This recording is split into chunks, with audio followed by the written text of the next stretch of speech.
Hello beautiful and welcome back to my channel. In today's video, I am sharing with you the 8 lessons that I've learned over the last 2 decades of me being on my health and fitness journey that took me from yo-yo dieting and binge and restrict eating to losing 45 pounds and maintaining that weight loss for the last 7 years so that you can learn from my mistakes, so that you can bypass all of this heartache and get to living your healthy, sustainable lifestyle much quicker and faster and longer than me. If that sounds like content that you want to see, don't forget to like and subscribe, and let's jump into today's video.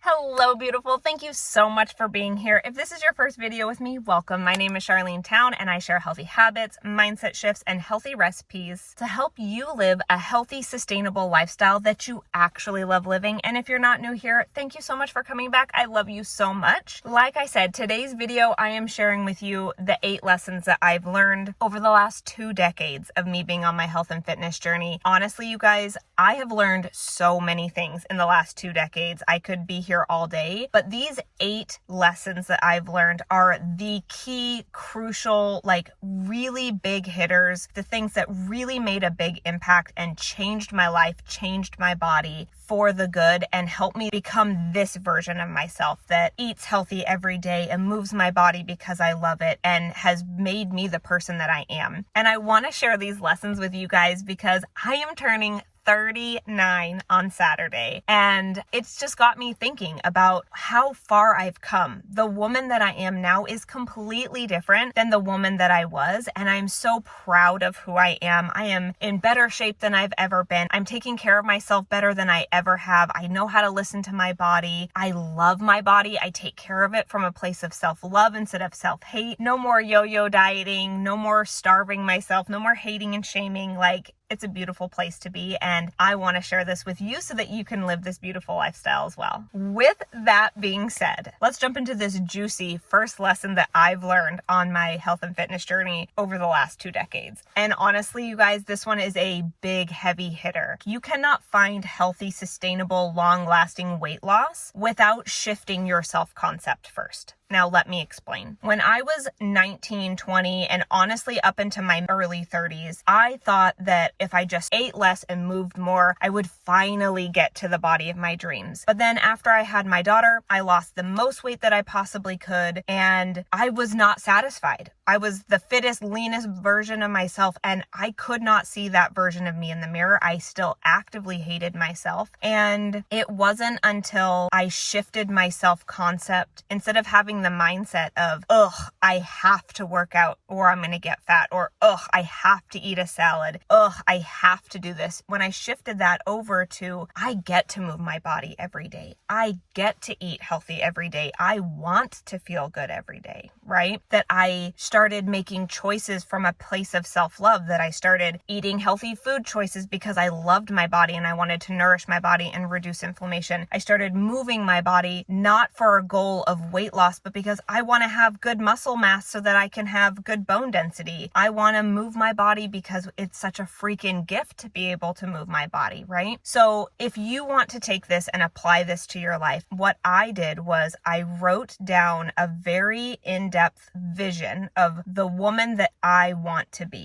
Who do I want to be? How does that future version of me show up for herself? What does a perfect day in her life look like? What does she do to show up for herself? How does she move her body? How does she eat? What kinds of relationships does she have? How does she speak to her family and her friends? How does she show up for herself, right? And get really clear on that vision of the person that you want to be, and then work backwards. How does she show up for herself? Okay, if the future version of me shows up for herself by she does yoga every day, maybe you should start doing yoga. The future version of you has a long, lean, muscular body. Well, then she probably lifts weights. She probably eats a good amount of protein, right? And just start taking baby steps in that direction and change that language to, I get to be that woman. I get to show up as her. Like, I'm becoming this version, this next level version of myself, and start showing up as her. every single day and watch your life change. You start making choices based on self-love and self-respect, and you start taking care of yourself and you start seeing yourself in a different way by shifting your self-concept to believe that you are the kind of person who shows up for yourself, who takes care of herself, who eats because you love yourself, who moves because you love yourself, regardless of whether you're on vacation or you're eating out at a restaurant. Like, you take care of yourself because that's what your future self does. And we're shifting that self-concept to believe that we are that person. That way we can start showing up for ourselves in that way. Does that make sense? So that's number one. And it was a really big one for me to learn. Now, I am at my favorite hiking place and I'm meeting a good friend because it's my birthday in a couple days and it was her birthday a couple weeks ago. So we are going to go for a little hike and then I will come back with lesson number 2.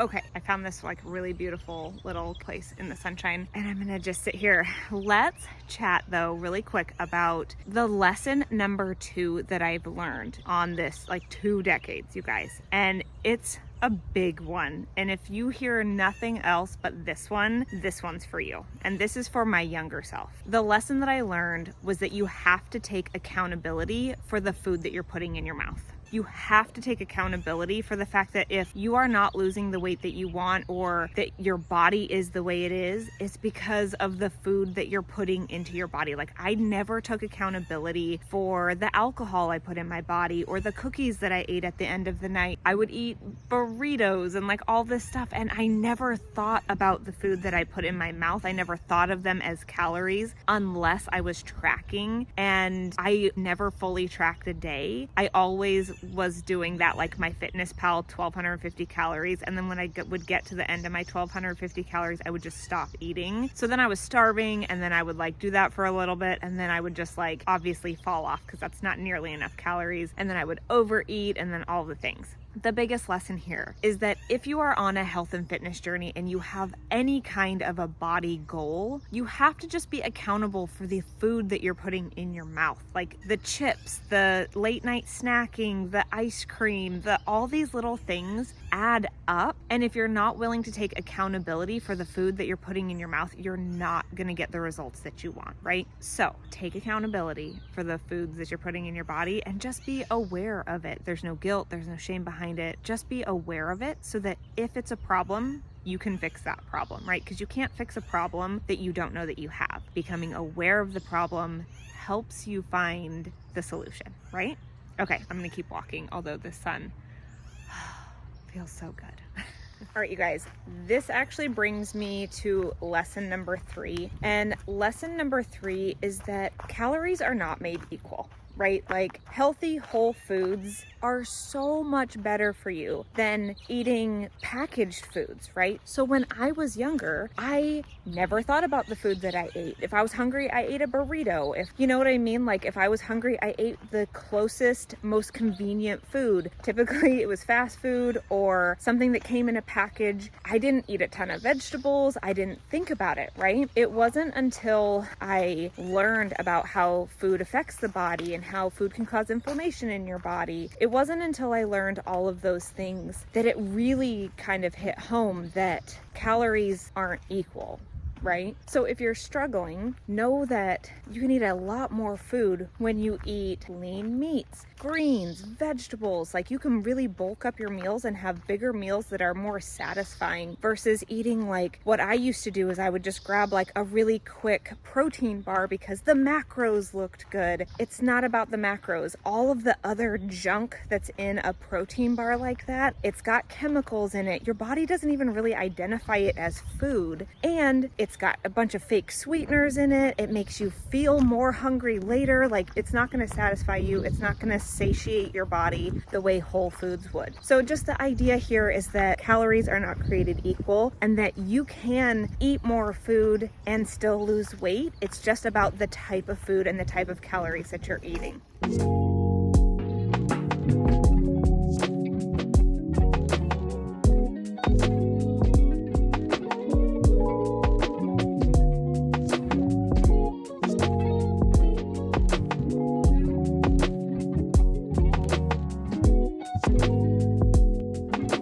post-workout fuel. This is my high protein chocolate peanut butter smoothie. I use Tropica lean vanilla protein, but that leads me nicely into the next lesson that I've learned. Okay, so number 4 was that I needed to stop focusing solely on a calorie deficit. Okay, so in the past, in the beginning of my health and fitness journey, it was like, just eat less in order to get to the body that I want. It's not about eating less, it's being aware of what are you eating. For me, in the past, if I was eating chicken, it was in a shredded chicken super burrito, right? Like my food choices back then were significantly different than the food choices that I have now. My advice to my younger self is, instead of just focusing on a sole calorie deficit, what kind of foods are you eating? Are you incorporating a salad? Are you getting your greens in? What kind of protein are you eating? Protein matters, especially for women. I mean, it matters for everyone, but I feel like I didn't know that I needed to be eating as much protein as I did, okay? As I still do, right? Focus on high quality ingredients instead of just a calorie deficit. Stop focusing on getting the low fat, no calorie drink, the low fat protein bar. You know what I mean? Like the diet foods that I focused on eating in the past that were full of chemicals, that were full of sugar, like fake sweeteners that made you even more hungry, that didn't satisfy me, that was like, okay, but I thought I was doing the right thing. And I give that younger version of myself so much grace because I didn't know how food affected my body. I didn't know the difference between processed food and whole foods, right? You don't have to eat small to be small. It's about how to eat properly for your body and how to eat enough protein, how to eat enough food to support your body in the goals that you have. So the next one piggybacks off of that one really well because it's to eat more protein. Like eat more protein than you actually think you need. Because not only was I not eating, like I didn't know the difference between whole foods and packaged foods, but I did not know the importance of protein. Even looking back when I did my big transformation after I had my daughter, I just got really skinny. And I was lifting weights, but I was not eating enough protein to support muscle growth. Instead of focusing on eating enough protein to build the muscle to have the body that I actually wanted. Instead, I just kept getting skinnier and skinnier, and it was never enough because I hadn't changed my self-concept. And so the biggest thing is focusing on eating enough protein for your body, okay? All right, so you know that expression, dress for the job that you want, not the job that you have? It's very much like that. So at the beginning of my health and fitness journey, I wore clothes that hid my body. I wore old ratty sports bras. I wore big baggy black t-shirts, like dark clothes, only dark clothes. Like how could I make myself feel as small as I could in these clothes? Like how could I hide was really the idea. And I saw all these girls and they were wearing cute little matching outfits. And I was like, well, that's for them because they already have the body that they want. When I'm finally at the body that I want, I can then wear clothes like that, right? As a mama, when I first came back into working out after I had my daughter, none of my clothes fit me. My old clothes didn't fit me. So I had to buy clothes that fit me. And Fabletics was around and you could get like a full outfit for like $50. And so I got a nice set of workout clothes. And I performed better. I had a sports bra that finally fit so I could do the jumping exercises, right? I had pants that were high-waisted that like held in my mom tummy. And so I felt comfortable actually working out, right? It gave me confidence. And I'm not saying that you need to go buy new clothes all the time and like do all this stuff. No, but having a sports bra that fits and pants that fit and something that makes you feel good. Who cares what everybody else thinks? What makes you feel confident in your body? You deserve to have a sports bra that fits. You deserve to have clothes that fit you in this body that you have right now. You don't have to wait. You don't have to be smaller. You don't have to look different. You don't have to have the butt. You don't have to have a flat stomach. Just invest in a pair of pants and a tank, or a pair of pants and a sports bra. Get a little matching set. Feel good. Feel sexy. Just do it. Okay? It does change the game.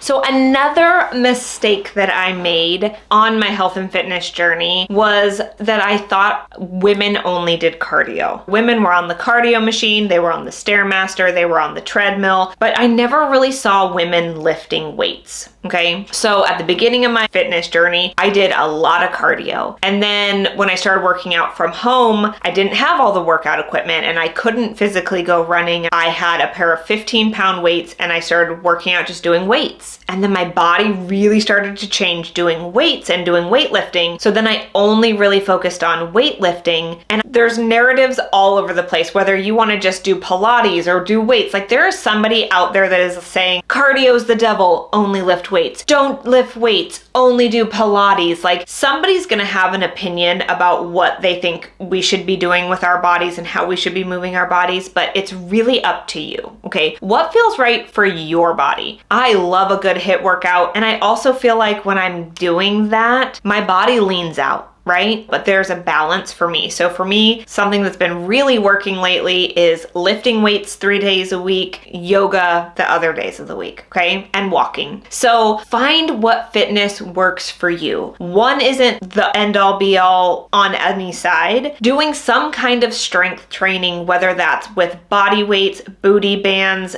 actual weights, is so important, especially for women, because our bone density goes down. So the more muscle mass you have, the better your bone density is, and muscle mass matters. So for me, I love lifting weights. Lifting weights is important, but so is doing cardio. It's not a one or the other. It's what is a good combination of both. All right, so the 7th mistake that I made was thinking that I was gonna achieve my dream body and then that would be it. That I would be there for the rest of my life, right? And the truth is that our fitness journey is just, it's not linear. You're not gonna start at point A and arrive at point B and be like, okay, I'm done, right? I've figured it out. Yes, there is a knowing of like, okay, well, I know that if I eat a salad every day and I maintain my protein and I lift weights and I create this beautiful, healthy lifestyle, I'm gonna be able to live in my dream body, but that it's not gonna be linear, because just like I lost 45 pounds. I did the workouts. I ate in a calorie deficit. Like I did the things. And then my hormones shifted. And then I put on some weight and I was so frustrated. And then I had to lose that weight again. And then menopause is going to come in a few years and my hormones are going to shift again. And I'm going to have to play with it again. I'm not going to be able to do the same workouts for the rest of my life. I'm going to change my workouts. I'm going to change the foods that I'm eating. Different things are going to work during different seasons of our life. And that's okay. For me, it's about making it a lifestyle that I actually enjoy living and that I actually enjoy doing, so that I can do it in a long-term sustainable way, and that I can stay curious and I can stay moving my body in a way that I love it, and I can stay eating in a way that I love, right? It's about being sustainable, and not that it's going to be like an end destination anymore, right? But just knowing that our fitness journeys aren't linear, and that's okay, right? Because it's a beautiful journey. This life that we are living right now is a beautiful journey.